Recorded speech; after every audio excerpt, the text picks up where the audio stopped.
আসসালামু আলাইকুম। মই আজি আপোনালোকক ব্ৰেকফাষ্টৰ ৰেচিপি এটা লৈ আহিছোঁ।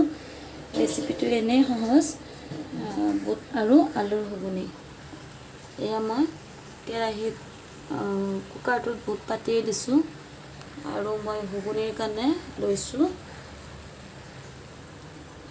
মিডিয়াম সাইজৰ দুটা আলু সৰু সৰু পিচ কৰি লৈছোঁ আৰু মিডিয়াম সাইজৰ পিঁয়াজ এটা আৰু আদা নহৰুৰ পেষ্টখিনি আৰু দুটা কেঁচা জলকীয়া আৰু এখিলা তেজপাত। এতিয়া মই ঘুগুনিখিনি কেনেকৈ বনাওঁ আপোনালোকে চাই থাককচোন।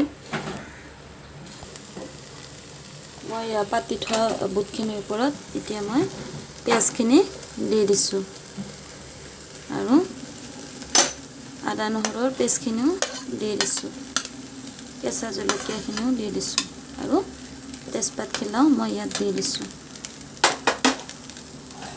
এতিয়া মই অকণমান লৰাই দিওঁ।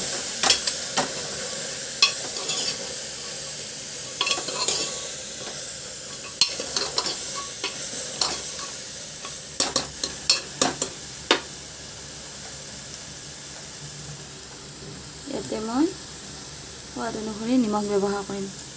এনেই সহজ, আপোনালোকে ব্ৰেকফাষ্টত ৰুটি পুৰিৰ লগত বনাই খাবচোন। ইয়াত ব্যৱহাৰ কৰিছোঁ হালধিৰ গুড়ি, জলকীয়া গুড়ি আৰু জিৰা গুড়ি। আকৌ মই এবাৰ এতিয়া লৰাই দিম।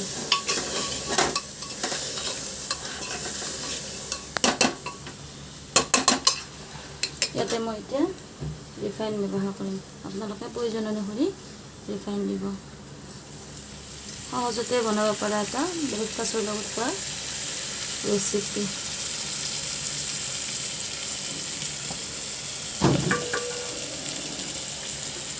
এতিয়া আমি আকৌ এবাৰ লৰাই দিম।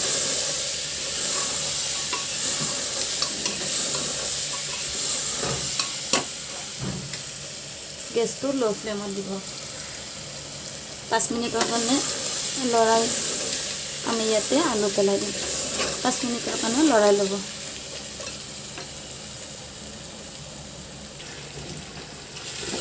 চাওকচোন, 5 মিনিটৰ কাৰণে এনেকুৱাকৈ লৰাই ল'ব। ইয়াত মই বুটখিনিৰ ওপৰত গোটেই মছলা, আদা নহৰু পেষ্ট, পিঁয়াজ গোটেইখিনি ইয়াত দি দিছোঁ আৰু ৰিফাইন তেল। আপোনালোকে যিকোনো তেল ব্যৱহাৰ কৰিব পাৰে, ৰিফাইন বুলি নহয়, মিঠাতেল ৰিফাইন দুটাই দিব পাৰে যি দিয়ে।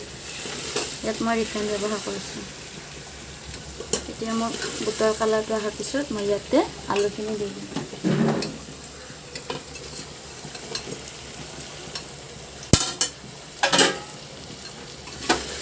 আৰু মই 5 মিনিটৰ কাৰণে লৰাই থাকিম।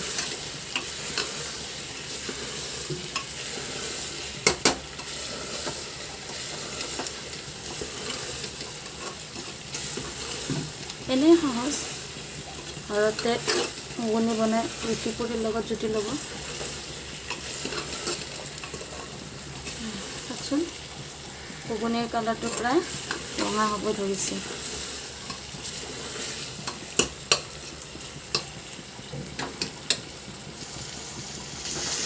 মিনিট মই এইখিনি লৰাই ল'লোঁ। এতিয়া মই ইয়াতে পানী দি দিম। আপোনালোকে মই 1 গিলাচ পানী ব্যৱহাৰ কৰিছোঁ। ইমানখিনি ঘুগুনিত 1 গিলাচ পানী এতিয়া মই লৰাই কুকাৰৰ ঢাকনিখন লগাই দিম আৰু এই ঢাকনিখন লগোৱাৰ পিছত 5টা চিটি মাৰিব দিম। তাৰপিছত আপোনালোকক দেখুৱাইছোঁ। এয়া মোৰ ব্ৰেকফাষ্টৰ কাৰণে ঘুগুনি ৰেডি। চাওকচোন, এয়া ৰেডি হৈ গ'ল। মই যে কৈছিলোঁ মোৰ ঘুগুনি চিটি মাৰিম 5টা, কিন্তু মোৰ বুটখিনি ৰাতি ভিজোৱা দেৰি হৈছিলে, সেইকাৰণে মই অলপ বেছিকৈ হুইচেল মাৰিলোঁ। আপোনালোকে নিজে চাই হুইচেলটো আন্দাজমতে মাৰি দিব। এতিয়া মোৰ ঘুগুনি ৰেডি।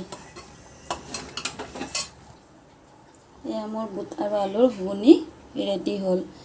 এনেকুৱা সৰু সৰু ৰেচিপি লৈ আপোনালোকৰ ওচৰত আহিম মই।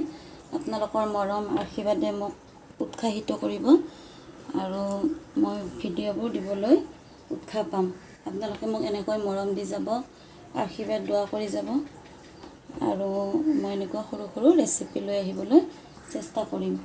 আৰু মই ঘুগুনিৰ লগত খাবৰ কাৰণে এইফালে মই আটাও মাৰি ৰাখিছোঁ। এতিয়া তেনেহ'লে মই আপোনালোকক এৰিছোঁ। যদি মোৰ ভিডিঅ'টো ভাল লাগিছে চাই জানে নহয়, লাইক শ্বেয়াৰ আৰু ছাবস্ক্ৰাইব কৰি দিব।